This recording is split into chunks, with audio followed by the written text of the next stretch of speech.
Welcome everyone to Politically High Tech. This is gonna be mostly chill, spiritually enlightening kind of episode. Yep, you already figured it out. It's random.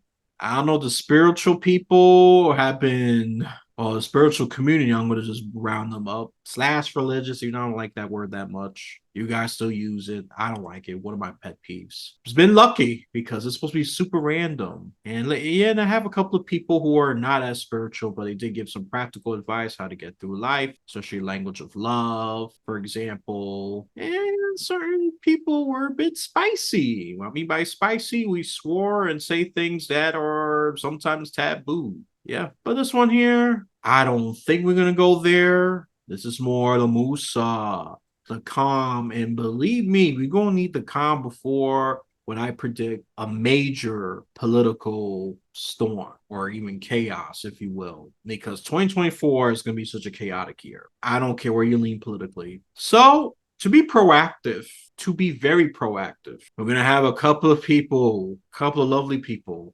or spiritually advanced, let's just say, give us the way to be calm during the storm. And Christianity does emphasize on this. Maybe too mystical for some of you, but it does emphasize on it.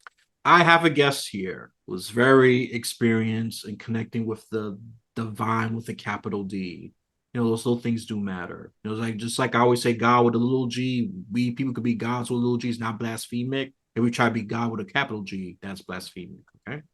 So while he's in his Zen right now, I mean, he really Zen, the most Zen I've seen so far. He is highly educated. He owns a profitable consulting firm, successful career, wife, family, got it all. But he faced many, many challenges. I do mean many, and it does lead to dark places. I think some of the most spiritual people has been through very, very dark times, and I believe that. He has lifted himself to an inner state of love, peace, joy, and abundance. You know, and this is something that we're gonna need. Well, I say as of yesterday, but we gonna need as much Musa, as much de-stressing for our spiritual health, mental health, wherever other health. Okay. And his troubles and tribulations were impetus of fine that he enabled him to revolutionize his life. Yep.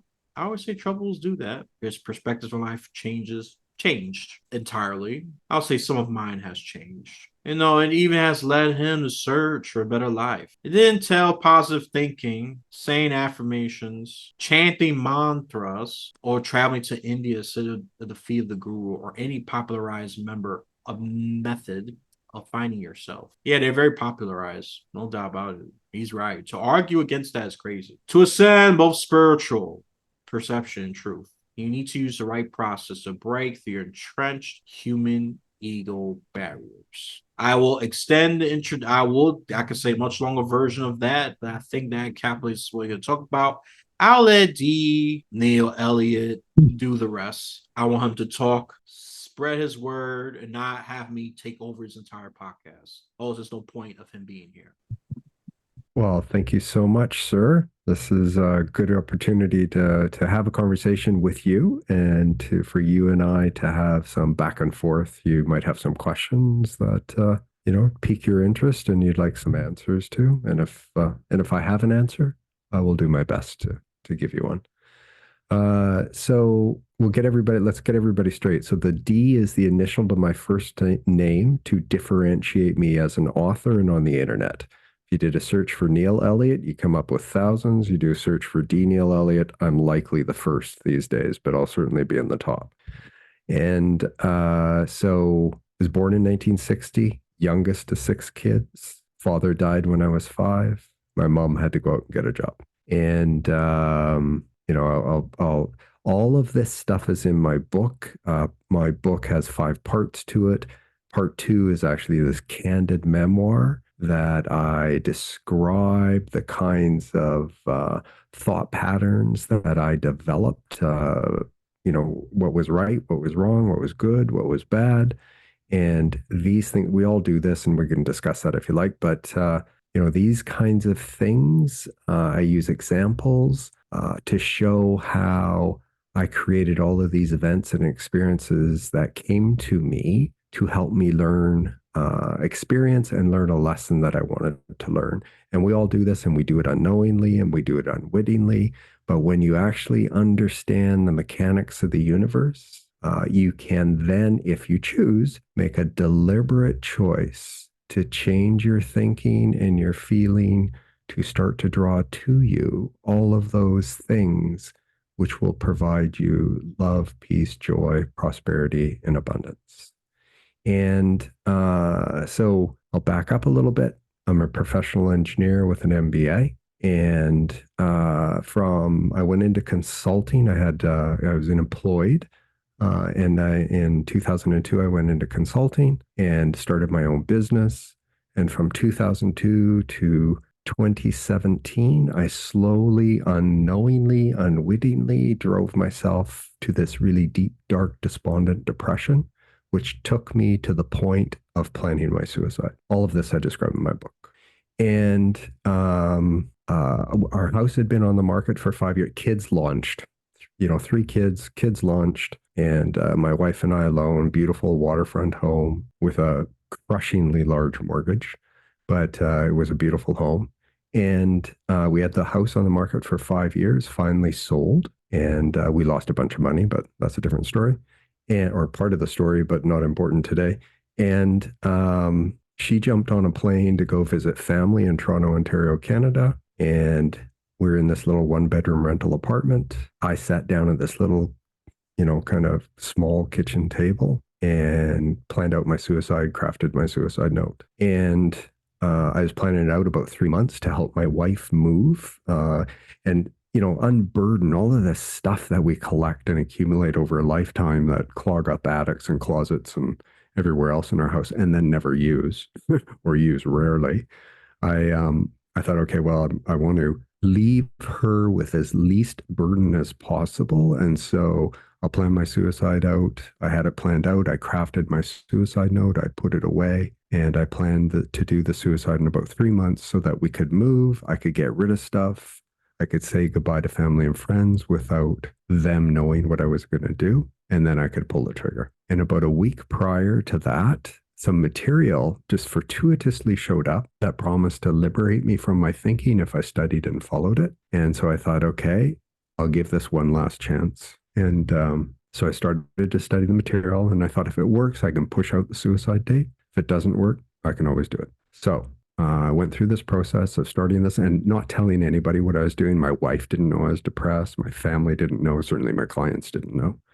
And I started this process. The only thing my wife knew is that I would do some meditation in the morning and, and started to listen to stuff that she wouldn't listen to, but, I didn't really share any details. And so I followed this process. And as the year went on, I kept pushing out the date because things were starting to change for me. And I didn't really understand it, but I was starting to feel better about life. I started to feel better about myself.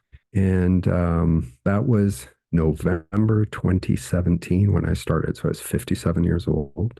And late December 2018, so about 13 months later, I went into 2 meditations, 2 days apart. And I went into this meditation, and all of a sudden, the spiritual energy, like it was flowing in through the crown of my head. And then it just filled my body. And then all of a sudden, just like in a flash, it just submerged me in unconditional love. And it was like I was this deep sea diver suspended in the ocean, and everything, all that water was just unconditional love. And it was flowing in me and through me. I didn't care what aches and pains my body had. I didn't care what illnesses I had. I didn't care what anybody had done to me. I felt totally supported and non-judged for everything in my life. And I just wanted to stay there forever. I came out of that meditation. 2 days later, I had the exact same meditation. And at that point, I knew that this knowledge I gained, that this process I followed, brings us back to our truth, to who we really are. And so I carried on. And a couple years later, I decided that it was time for me to share my story. So I wrote a book. It's called A Higher Road by D. Neil Elliot. Title's a little longer than that. It's A Higher Road, Cleanse Your Consciousness to Transcend the Ego and Ascend Spiritually. And it's a 7-step process to inner peace, joy, love, abundance, and prosperity. And the reason I wrote it is because regardless of what you think, no matter your situation in life, whether you're living on the street, whether you're living in a mansion, whether you're poor or you're wealthy or in between, if you are unhappy with your life in any way, shape, or form, I'm telling you, you can transform it. You just need to get some new knowledge, and you need to practice these simple but not necessarily easy, these simple but easy practices on a daily basis. Keep your learning up through this process. And I can tell you that, whether it's 6 months, a year, or 2 years, you can totally transform your life right where you are. And so that's why I wrote the book. And I want to share my experience. So there's 5 parts in my book. Part one is the emotional state I was in when I started this process and a little overview of what you're going to learn. Part two is my memoir. Part three is a section on consciousness to bring all readers to the same level, perhaps a new understanding of consciousness for people. And part four, I call them new truths. I share these truths and this material that I used that bridged this gap between spirituality and science. And part five is really my experience as I went through these 7 steps. And I offer this book. It's available globally wherever books are sold. It's available hardcover, paperback, or ebook in all your favorite ebook forms: Apple, Kindle, Kobo, Nook. And the reason I wrote it is to help people that are interested, that maybe trying some spiritual stuff or searching for a better life, but they need something that's logical and rational, and it'll help them with their mental understanding, their mental constructs, to bridge this gap between spirituality and science, and then decide for themselves whether they want to take this journey, whether they would like to achieve peace and love and joy in their life, regardless of what's going on around the world around them. And you bring up the political storm and the other storms I agree 2024 is going to be a pretty tumultuous year. It's already tumultuous, around the world with all the wars going on. But there's a way I can tell you that regardless of what's going on around you, you can be at absolute peace and you can be in absolute joy, regardless of what's happening. And thank goodness that you're here for that, because it is an absolute need. And I think this is going to be the apex of it, in my opinion. I hope I'm wrong. I'd rather be called crazy for being prepared ahead of time than just be caught off guard. So, oh, you didn't tell me this could be such a chaotic year. But I thank goodness that people like you exist, because it's going to be needed. Yeah, you said a bunch, and I could personally relate to the suicide, because I actually almost executed my suicide. I was 1 foot away from falling off the roof, Oh, and I actually planned it so well that no one didn't have a trace. I just pretended to be just regular mopey and miserable. They already knew I was depressed. That was a fact. But they didn't know that I was almost capable of killing myself, which I almost did. But then I felt that intervention and that love. Probably not as profound, as powerful as you went through, for sure. But it was just enough for me to stop, because I could have just done it. They probably would have found out 3 to 5 hours later. And it's just me as a teenager. So I would have achieved it if I was successful at age 16, and obviously I wouldn't exist. So that's when I actually almost executed exercise. I had exercise. I mean the whole suicide. I almost executed that to perfection. The only thing I had to do was I was just short by 1 step. So I could personally relate to that. And that's because my father was dead, finances was bad. I mean, we had decent finances, it was livable. I wasn't rich. It was for middle class. I mean, socioeconomically, my family was just going downhill. It was like middle class to like practically almost poor. Not homeless though, thank goodness. But we was definitely heading that trajectory, especially if nothing was done about it. So I was very stressed, didn't feel worthy. I said, I think just ending my life will just ease all my pain and burden. So I could relate to that personally. Thank goodness I didn't do it, and thank goodness you didn't do it, or else they would have lost some wonderful people. But sadly, there's those who have achieved suicide, and we have lost some great people because of suicide. I mean, what's one comedian I could think of? Robin Williams. He can provide laughs to so many, but he couldn't meditate or heal his own heart. So yeah, it's a very complicated thing. Some people are very good at hiding it. Certain people, and the opposite end is there's people who just use it just for manipulation. Oh, I'm gonna kill myself if you don't do it. I'm gonna kill it right here, right there. Nah, I mean those kind of people disgust me really. There's people that will do it and they don't they're not as flashy or show off-ish about it. They'll just do it out of nowhere.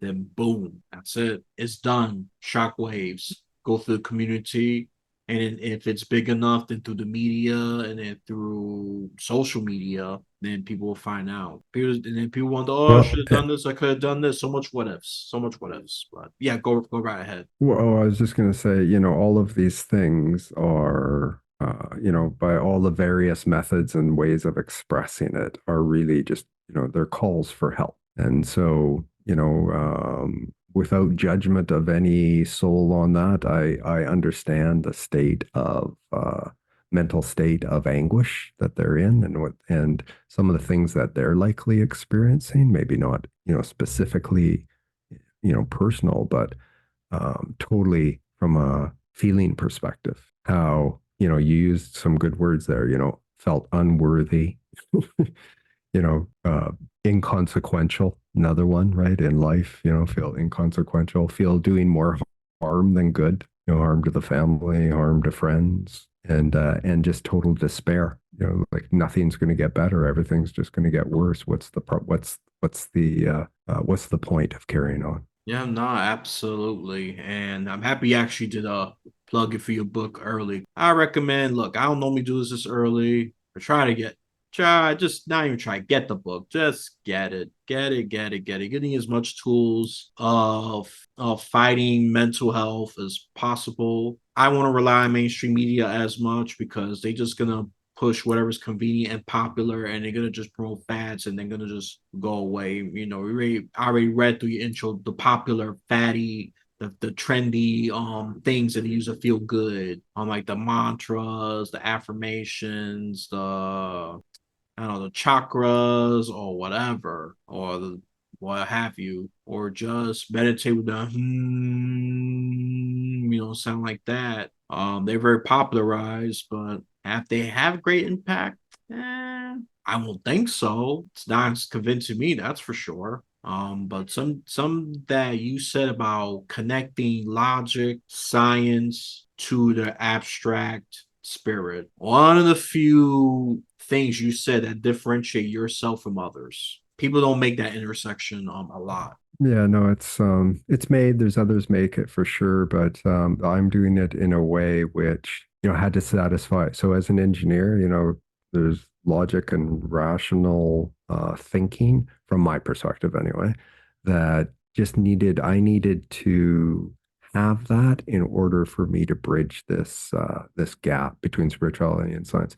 And everybody's different. People think differently. You can have 100 people in a room, you can deliver a message one way and you might hit 5 or 10%. You have to deliver the exact same information in an entirely different way to hit another 5 and 10%. And then, you do it a third time and then same information just said differently and, maybe using different words to hit those other people because everybody thinks differently. So there's many paths to the top of the mountain, but you need something that resonates with how you think so that it becomes logical and all the pieces fit together. And then you need a specific process or practice, if you will, that breaks up these patterns of thinking and feeling that you have adopted as right and wrong, good and bad, true and false, to break that up and replace that with new thoughts and new beliefs. And so, as we go from babyhood to adulthood, baby is born, it's born into an environment, and up until age 5, all it really is this little sponge. It's just absorbing emotion, all the emotions in its environment. It's absorbing the kind of language people use. Yeah, yeah, German, English, whatever, but that's not what I mean by that. I mean, the kind of language is the language loving and kind and supportive, or is it hateful and vengeful and judgmental and critical? Those kinds of things. And so this is starting to shape that child's personality, and it gets buried in their subconscious mind and starts to shape their beliefs about themselves and about others and about the environment. And at age 5, the brain is developed to a level where it can start to make its own decisions. And so now the unconscious and subconscious beliefs are coming up. It goes to school, it starts to learn new things, it has new experiences. And what it's doing is it's gaining some other new knowledge through other experiences and other people's opinions and thoughts, but it's starting to reinforce all of this patterns of thinking and feeling that it already has started to cement in its unconscious and subconscious mind. And as a baby grows from babyhood to adulthood, we think we're becoming versed in the ways in the world, but really what we're doing is we are binding ourselves down, bounding our souls down, and shutting it off from the light, from this connection to source, whether you call it God or Yahweh, the Tao, Allah, it doesn't matter. Our creator, if you will, or the universal. We're shutting ourselves off from this connection with source. And then as we grow up and we become adults and we go out in the world, what we're really doing is just continuing to reinforce these patterns. And these patterns of thinking and feeling create through the tools of electromagnetism. You think with electrical impulses in the brain, you feel with magnetic impulses in the nervous system. Your thinking is a conscious creative plan. Your feeling magnetizes particles together to create that like or event or like experience that comes into your life. And you will keep repeating these behavior patterns and these experiences that you have. Some you like chocolate ice cream. I like going out for dinner. I like being with my friends, and things that you don't like. Bad experiences, living on the street perhaps, or living in a mansion and have all the money in the world, but falling into drugs and alcohol and getting depressed and dependent. All of these things we create. We think that things external to us are going to make us happy. And we keep looking outside ourselves. And really, what we need to do is wake up and understand that everything that brings you peace, joy, love, abundance has nothing to do with what's going on around you. It's got to do with this inward journey, and this inward journey of breaking up and dissolving these egoic patterns of thinking and feeling that are detrimental to you, that bring you these experiences that you don't like, or these things that you don't like. And to break those up, dissolve them, and replace them with beliefs and understanding and truth that are consistent with where we come from before birth and where we return to after death, which is a state of unconditional love. And when you can do that, and when you finally wake up and you have this experience and you continue with whatever learning, the big key is to continue to look inside for answers. But you still need some constructs to help you on this path. And there's many things that you can be doing. But really, your goal is to make this connection with God, with Yahweh, the Tao, whatever you want to call it, Yahweh, the Tao, or the universal. And it will help you along this journey and along this path. And then when you do this, your overall goal is to be this embodiment of unconditional love that you express to everything and everyone in your environment, regardless of what they are bringing to you, regardless of the angry person with vitriolic outrage that's screaming at you. You become this neutral observer and understand that this is just the ego acting up, if you will, that's bringing experiences to them to teach them the lessons they want to learn, to wake them up. and it's not who you are. And you become this expression, you become this neutral observer without reacting to this external environment that's coming at you, this pressure, if you will, and you emit unconditional love to them, regardless of what they're doing. And when you get to this state, it doesn't matter what's going on around you. You become this neutral observer, and your goal is to spread the light and the love to everyone and everything in your environment. And as you do that, you create a new reality for yourself. And as you do that, all of these good and wonderful things that you enjoy and you love and are supportive come to you. And that's really what this process is about. It's about waking up and coming back to your truth. I hope you gain this, listeners. This is your bit of a intro to, I don't want to say exactly molding yourself, but getting realigned with, he says, the light. And the light you could fill in the blank with God, Allah, Tao, Buddhist, whatever the heck you believe in, really. The It's all realize the same. um because it's true we get disconnected. I didn't even know it was early as 5. That's new to me. I know we get disconnected at some point, slowly but surely, but that's definitely new to me. I'm definitely learning a lot from this already.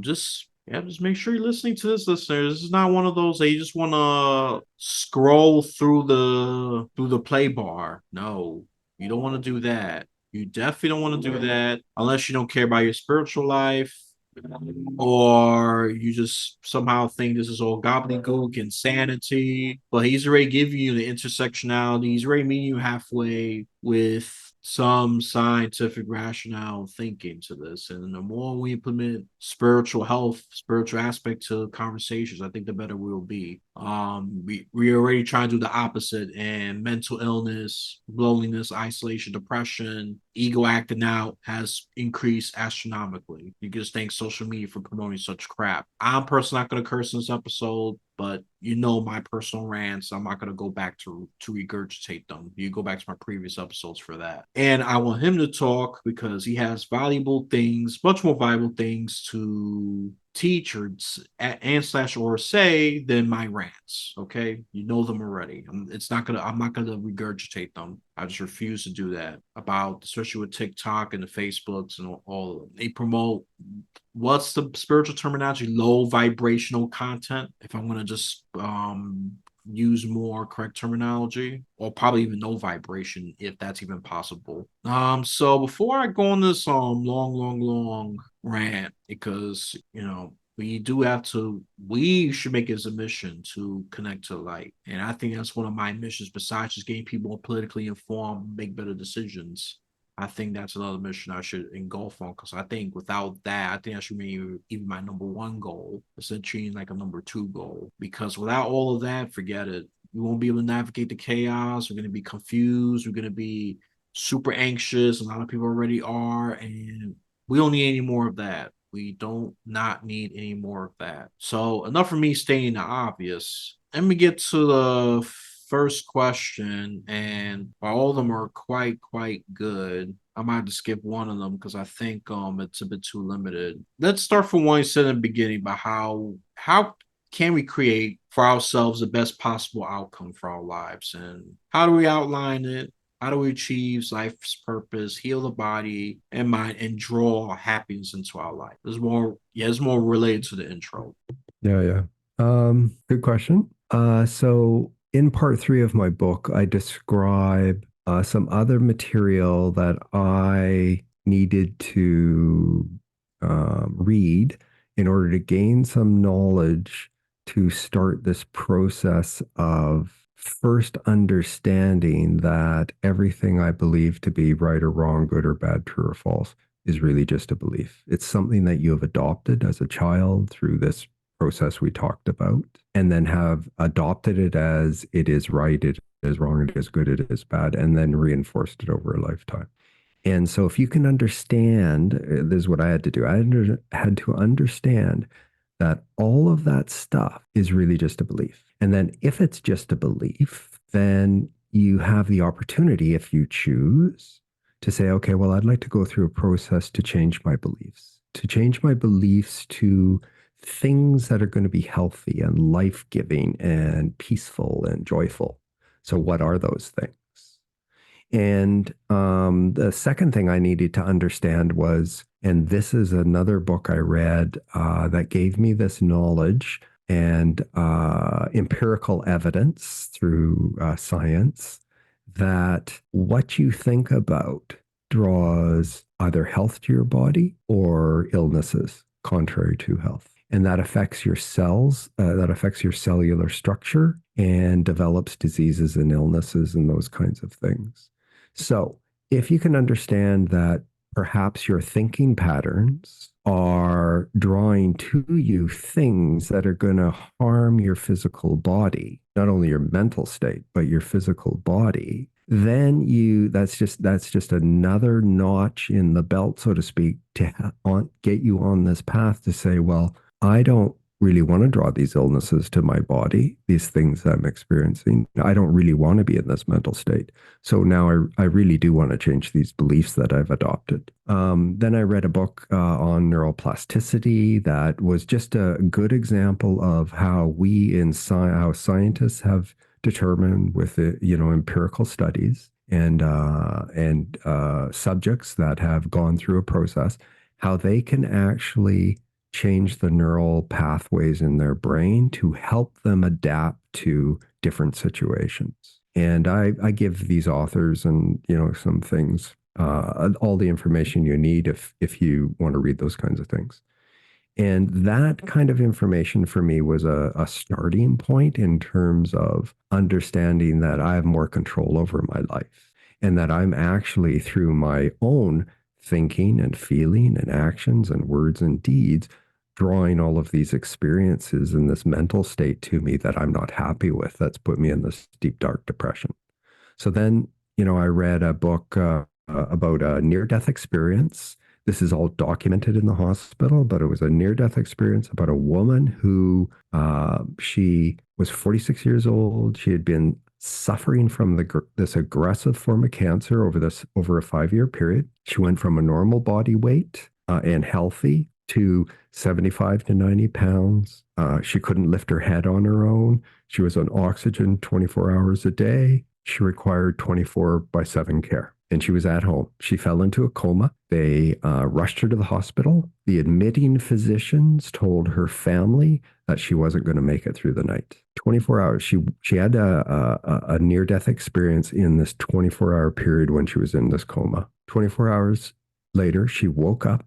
She declared to her family that she was going to be totally fine. And within 2 weeks, they couldn't find a trace of cancer in her body.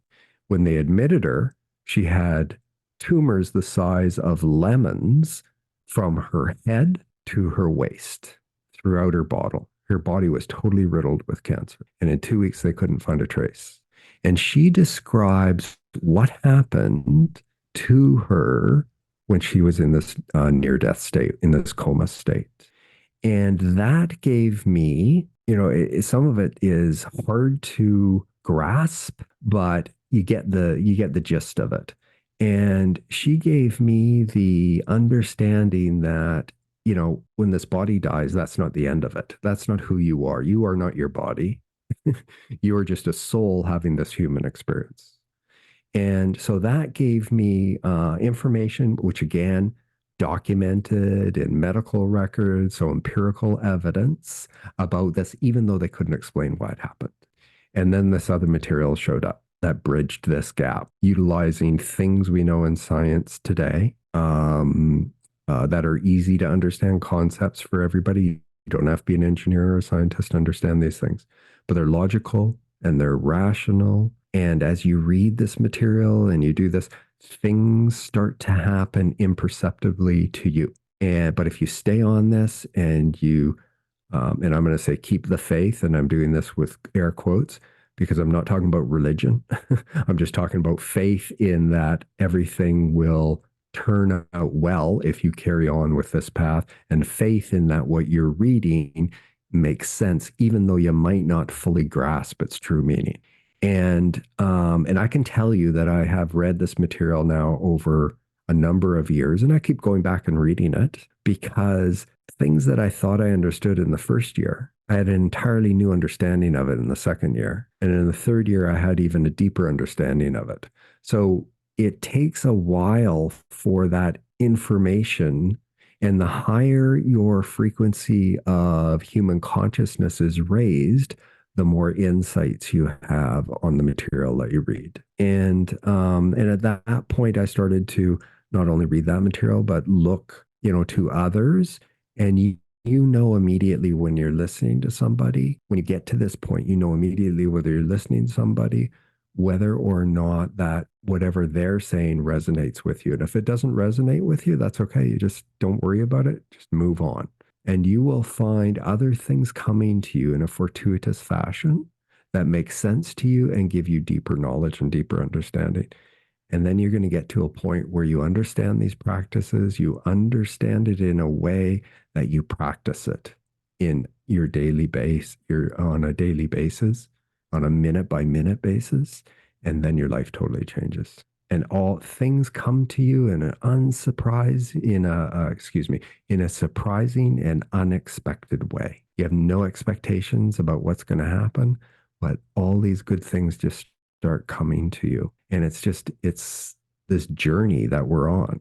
We are here, not to please God. We are here to express God. We are here to be open and purified channels of the divine, expressing unconditional love to everyone and everything in your environment, regardless of what they are doing. Listeners. I hope you're not just listening with your ears and your brain. Hope you're listening with your intuitive heart, because this is not something that you should listen to just once. He even said you got to reread the same materials to get an evolved understanding, a higher level of understanding, and even me too with, well, I'm going to use my Christian example, the Bible. I mean, I read parts of it, I would say 10 times, but in terms of reading the entire Bible, I could say I nearly read it twice. And same thing applies. Not here to please God, because pleasing him is impossible. Christianity will indirectly say that. Um, we're here to, yep, express God's way, demonstrate God's ways. I could easily make a Christian connection because that's what I identify as. So what he's saying is not gobbledygook. It's not blasphemy for those who wants to just stick to one way of religious thinking. It's not blasphemic. I'll tell you that much. I know what's blasphemy. Blasphemy is promoting something that's knowingly bad and try to frame it as if it's good. And I'm not going to give that kind of examples. I'm going to unintentionally promote that. You know what some of those things are, okay? You intuitively, when it comes to the scammers, the fake preachers, some of them you see on the streets. Yeah, just use your imaginations based on your past experiences to know what I'm talking about. Those are the ones I'm referring to. This is not blasphemic. Ironically, this aligns, I'll say, the core mission of Christianity, believe it or not the religious church aspect of it. Not a big fan of it, by the way. So if for some reason you're not grasping this, it's all right. Might have to listen again or find even other materials. I get his book, for example, all right, to get a deeper understanding. Another plug-in, get in the higher road. There's a higher road for a reason. Or we could just stick to this world and let the world conform us. And we know what that has done already. Just check your social media. You can easily find 10 examples in a minute. But why just stick it to this world being carnal? Just stick it to the five senses and let the world mold us with anxiety or temporary brief happiness and all of that other stuff. You know the bad consequences, people. You know what they are already. You gotta be honest with yourself. Are you ready to get on this journey? Me, I've been ready for, I'll say, more than a decade at this point, because it's just being worldly is not good enough. I'm gonna be honest, it's not good enough. It really isn't. And I don't want to sound like a sermon or preacher, but just sticking to the five senses, all that, it's not good enough. And you're cheapening yourself. We are also,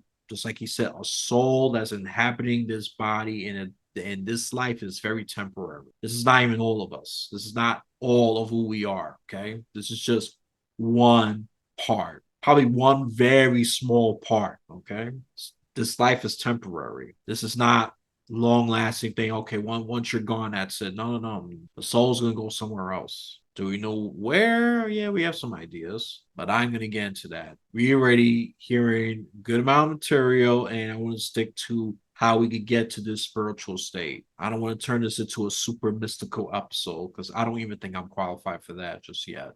So yeah, I think you already answered some of my questions about combining scientific discoveries and all that. You already went through that. Could lead someone to the truth and yeah, you already explained that very well. So I'm not gonna ask that question. I think you briefly talked about the 7 steps of a higher road. Correct me if I'm wrong. I haven't done that. I can do that.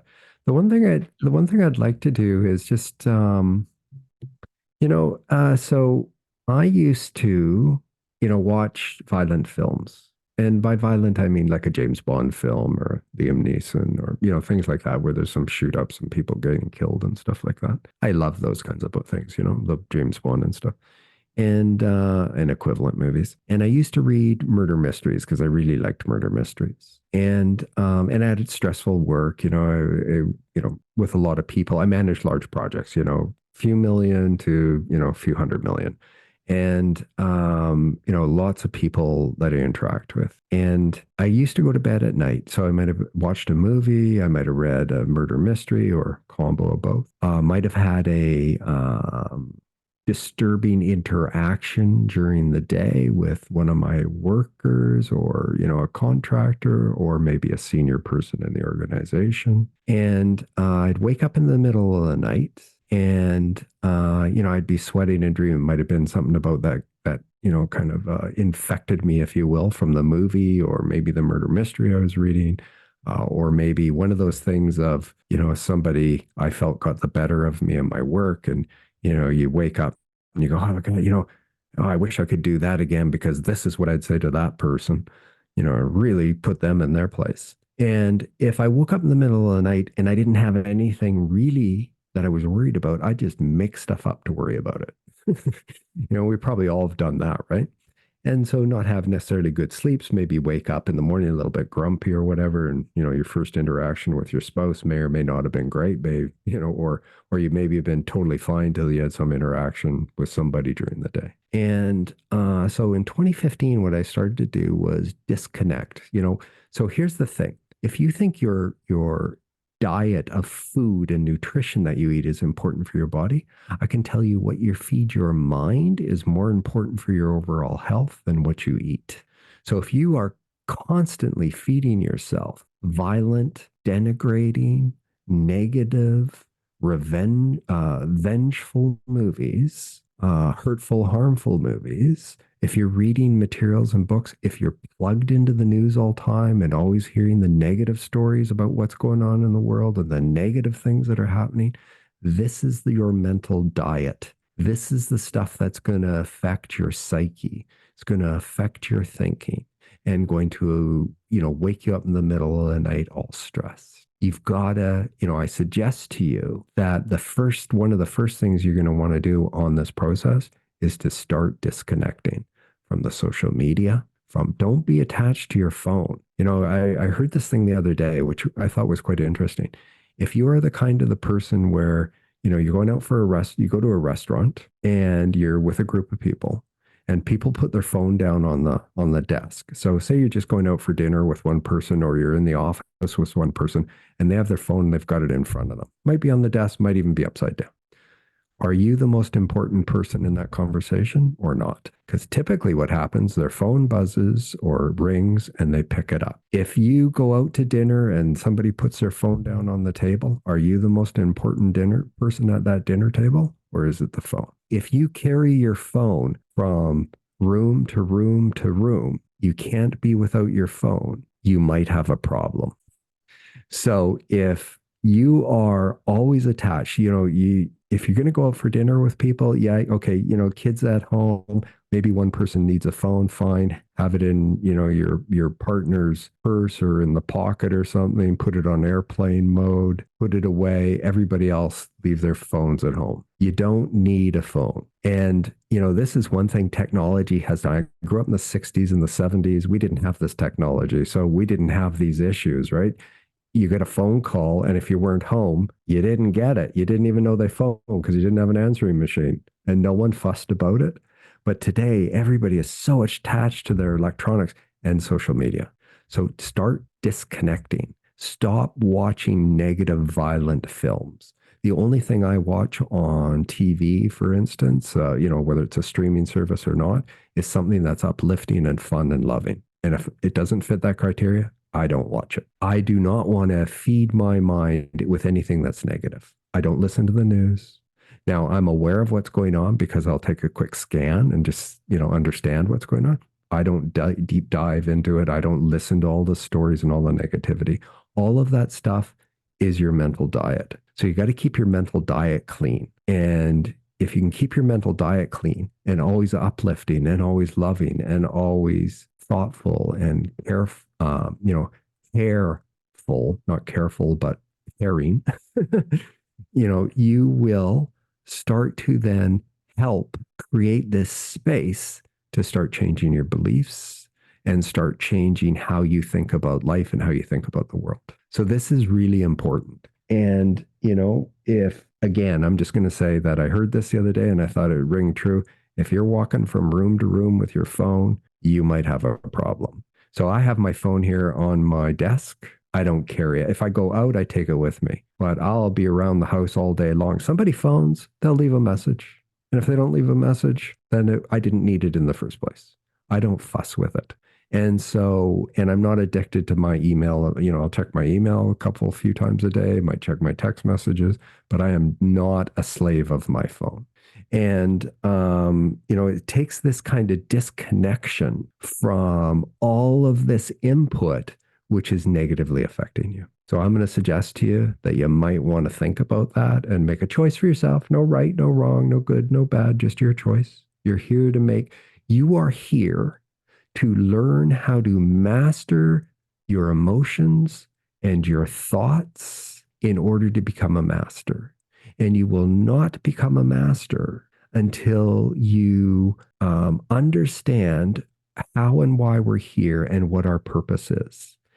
And when you do that, and then it takes practice, practice, practice, practice, because in reality, we come from unconditional love. Everything that is happening around the world coming to you, even though you deem it to be negative, unconditional love is the only thing that exists. It is merely an experience for you to give you an understanding of what is contrary to unconditional love and what is and what is unconditional love. What is dark and what is light? You cannot experience the dark if you're always living in the light. You cannot experience things that are contrary to unconditional love if you don't come to these kinds of environments to interact with others to experience things that are negative and hateful and vengeful and murderous and the rest of it. This is to give you learning and expansion of your consciousness. And when you learn then how to master this so that you are in this state of unconditional love and bliss and joy and sharing that with everybody, no matter who you're interacting with or what the situation is, then you will be on the path of mastery. And when you come on the path of mastery, then when you leave this lifetime or 20 lifetimes from now or 100 lifetimes from now, then you will start to ascend in vibrational frequency of consciousness to eventually, become a master, be the master that you actually are, and, be at the portals of the great universal divide, which is the divide between our creator and the active state of consciousness, which is another form of the creator, which is the state that we're in. And that might not have made any sense to you, but it will if you follow my material. Well, it certainly does make sense to me, and I already started actively doing this, I would say a few years ago. What he's saying is true because the subconscious, for free chime in here, cannot differentiate reality and fiction. So even if you're watching a movie that's fiction, showing or violence, pornography, or really low IQ stuff, the subconscious, cannot, it's gonna absorb it because it cannot tell the difference between reality and fiction. is gonna just take it in. It just takes it in, takes it in, takes it in, takes it in. Yeah, we know it's fiction, your conscious part, but the subconscious part is it's absorbing it as if it's gold. At least that's my understanding of it. And if you keep watching that stuff, especially scandals and cheating and someone having two or three different boyfriends or girlfriends, yeah, you're not gonna trust anyone because your mind is absorbing that TV as if it's true, even though you know it's fiction, but it's already deep in there. That's why you're gonna start not trusting the partner.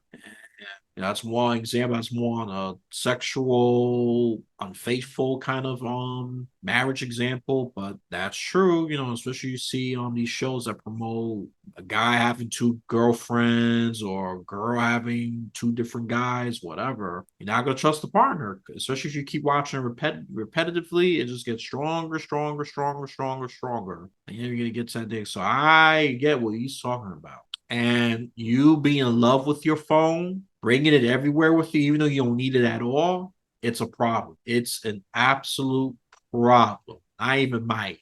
It's a problem. I'm going to take it a step further. I used to have this problem. And ever since then, I'm like in a state that I only check the phone. Well, I used to check it. Wow, I probably have lost count. It probably used to be like 40 times a day. It's down to 10. I could definitely cut that down to 5 if I put more effort into it. I use it more as a clock than anything. I used to check it for emails. I used to check it for text messages, even Instagram, all that obsessively every 30 minutes to 1 hour.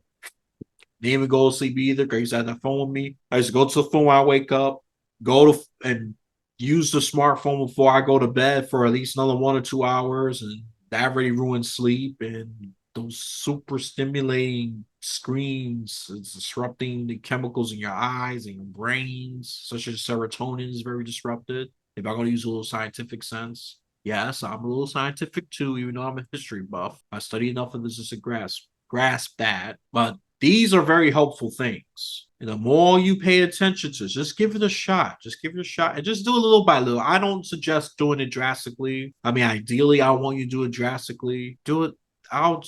My suggestion is cut it down little by little by little by little. Me, I hardly watch the news. I only watched a few shows. When it comes to TVs, movies, all that, I got very picky with that because a lot of it will just, after a while, not even after a while, actually very quickly. It's just that one's not paying attention to it.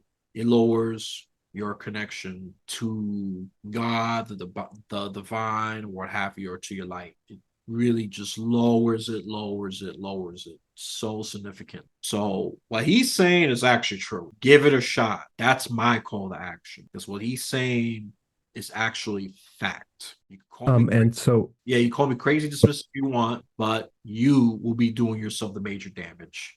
Go right ahead. I'm it's I was just going to say, I didn't answer the question about the 7 steps. So I'm just going to tell you what the 7 steps are. But if you read my book, you'll actually get the detail about it. So didn't mean to interrupt you though. So apologize for that. that's But fine. if but I know we're running out of time here. So just let me say what those 7 steps are. So step one is stretching your consciousness, and really that's going to be through some learning some new knowledge and give you a new understanding of what consciousness actually is. Step two are these truths, and I unveil these and I give you samples of the writing so that you can grasp how easy it is to understand, and you can look at the brilliance of the writing. Step three is really a reflection, and this is a letter you're going to write to yourself. It's not for your husband or your wife, not for your spouse, your partner, your doctor. It's for no one except you. So this is a challenge. It's a challenge for you to be really truthful with yourself about how you feel about life and how you feel about your life in particular. And you're not hiding it from anybody. This is for you to actually write down what you truly feel. And you're given some guidance in terms of how to do that. Step four is you're going to cleanse your consciousness. And there's a process for doing this, but you're going to cleanse your consciousness of all of these false egoic beliefs, these things that you've adopted as right and wrong, good and bad, truth, false. And then step 5 is you're going to be rebuilding your consciousness to be consistent and congruent with where we come from and where we return to after death. Step 6, and it's late in the game because you have to learn what your target is and you have to learn some new knowledge. But step 6 is you're going to learn a daily meditation. And you can do this, you can start with 5-10 minutes. I meditate 90 minutes every morning, between 1 hour and 2 hours every morning, typically 90 minutes. You don't have to, but that's what I do. And step 7, it's a rinse and repeat. You got to go back and you got to go through this process of continuing to learn this knowledge, continuing to do this cleansing, continuing to do this rebuilding, consistent with your meditation. And you're going to loop through and you're going to loop through and you're going to loop through. And you have to do it with faith and you have to do it with trust. You have to do it with knowing that things are going to change without expectation of when it's going to happen. Because it may be 6 months, it may be, 8 months, it may be a year, it might be 2 years. You don't know when. But if you continue with this process and being faithful to it and meditating every day, I can tell you your life will change and it will sneak up on you. And all of a sudden, one day, things will be entirely different for you. And you will have a brand new outlook of the world. You heard that, and like I said, just get that book. I'm definitely gonna get it. I'm a convinced buyer now. I'm very, very, very, very curious. Besides just me just praising the product before I even get it, and to point out something, you understand the SEO, search engine optimization, especially how you differentiate your name, because Neil is a very common name, and even Elliot, that name doesn't make it any easier either. So he puts us at D. Neil Elliot. Okay, that's how you're gonna find him, and I'll even put the link of the book. I got that already, and whatever other links he has as well. I don't think you don't have that much of social media links, but whatever I find, I could just share it. It's going to be in the description below. Yeah. And so if I can interrupt you for 1 sec. So my website, the easy way to get to it is go to ahigherroad.com. All as one word, of course, no spaces. ahigherroad.com takes you to my author website. There's a way to reach me on that website. You can learn about me and about the book. And it's got all my social media links on there as well.